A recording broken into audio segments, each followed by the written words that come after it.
دنیا میں سب سے زیادہ غلامی کی اذیت سے دوچار ہونے والا براعظم افریقہ رہا ہے اور ابتدا ہی سے افریقی غلاموں کی دنیا بھر میں مانگ رہی ہے۔ اس کی وجہ شاید یہ ہو کہ ان کا رنگ اور ان کی جسمانی ساخت حیرانگی کا باعث ہوگی۔ وہ لوگ جن کے پاس ذاتی غلام ہوا کرتے تھے وہ اپنے سماجی مرتبے کو اور زیادہ بڑھانے کے لیے افریقہ کے غلاموں کو خصوصی طور پر خریدتے تھے تاکہ ان کے نوادرات میں یہ شامل ہو سکیں۔ ایپیسوڈ 2 کے اندر ہم نے بتایا تھا کہ رومن میں کس طرح افریقی غلام لائے جا رہے تھے، لیکن وہ کوئی وسیع پیمانے پر نہیں تھے اور نہ ہی کوئی ایک پورا ادارہ بنا ہوا تھا کہ جو افریقی غلام لا رہا تھا۔ بیسکلی یہ شروع ہے 15ویں سے 17ویں صدی میں، جب افریقی اور برطانوی بیرے یہاں پر جا کے رکتے تھے افریقی علاقوں میں، تو انہوں نے دیکھا کہ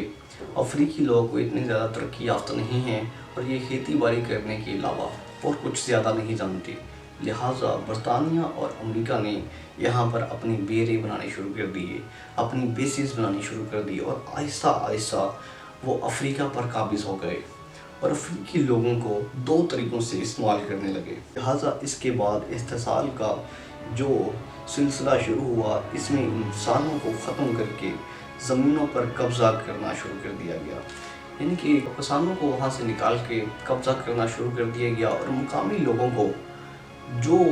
اس زمین کے مالک تھے، حقدار تھے، انہیں وہاں پر غلام بنا کر افریقہ میں مزدوری کے طور پر، غلامی کے طور پر استعمال کیا جانے لگا اور ان کے پاس کوئی ہتھیار نہیں تھے، ان کے پاس کوئی ایک پورا جتھا موجود نہیں تھا کہ وہ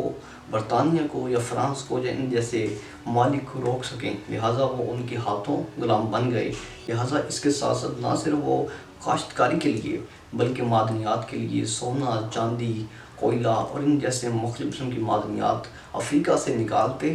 انہی غلاموں کی مدد سے، افریقی غلاموں کی مدد سے، اور پھر وہ اپنے ممالک میں بیچتے، اور یہ وجوہات تھی کہ وہ اس دور میں ترقی کر رہے تھے۔ یہ ہے پہلی وجہ کہ مقامی لوگوں کو یہ استعمال کر کے غلام بنا کے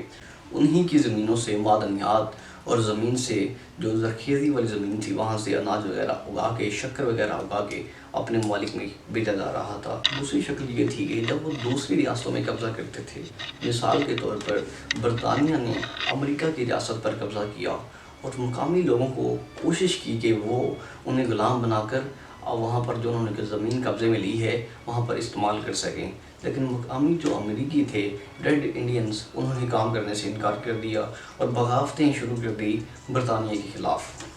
جس کا نتیجہ یہ ہوا کہ برطانیہ نے جو ان کی افریقیائی ریاستیں تھیں وہاں سے غلاموں کو خریدنا شروع کر دیا، وہاں سے غلاموں کو گرفتار کرنا شروع کر دیا اور دوسری ریاستوں میں منتقل کرنا شروع کر دیا، جس میں سرفہرست امریکہ کی ریاست تھی۔ برطانیہ نے یہ فیصلہ کیا کہ افریقہ سے غلاموں کو برآمد کر کے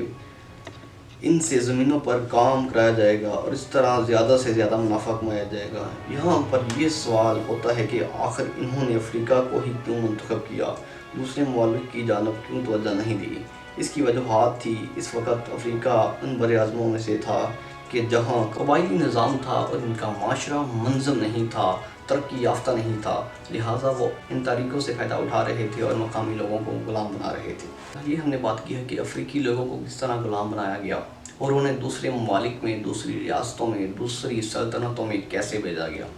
اگلی ڈاکیومنٹری میں ہم بات کریں گے کہ امریکہ نے آزادی کے بعد کیوں غلامی کے نظام کو ختم نہیں کیا اور غلاموں کے ساتھ کس طرح کا ظلم روا رکھا گیا، اور ابراہم لنکن نے غلامی کے خاتمے کے لیے کیا کردار ادا کیا۔ دیکھتے رہیے اور اپنے چینل سروے آف ہسٹری کو لائک، سبسکرائب اور شیئر کیجیے گا۔ شکریہ۔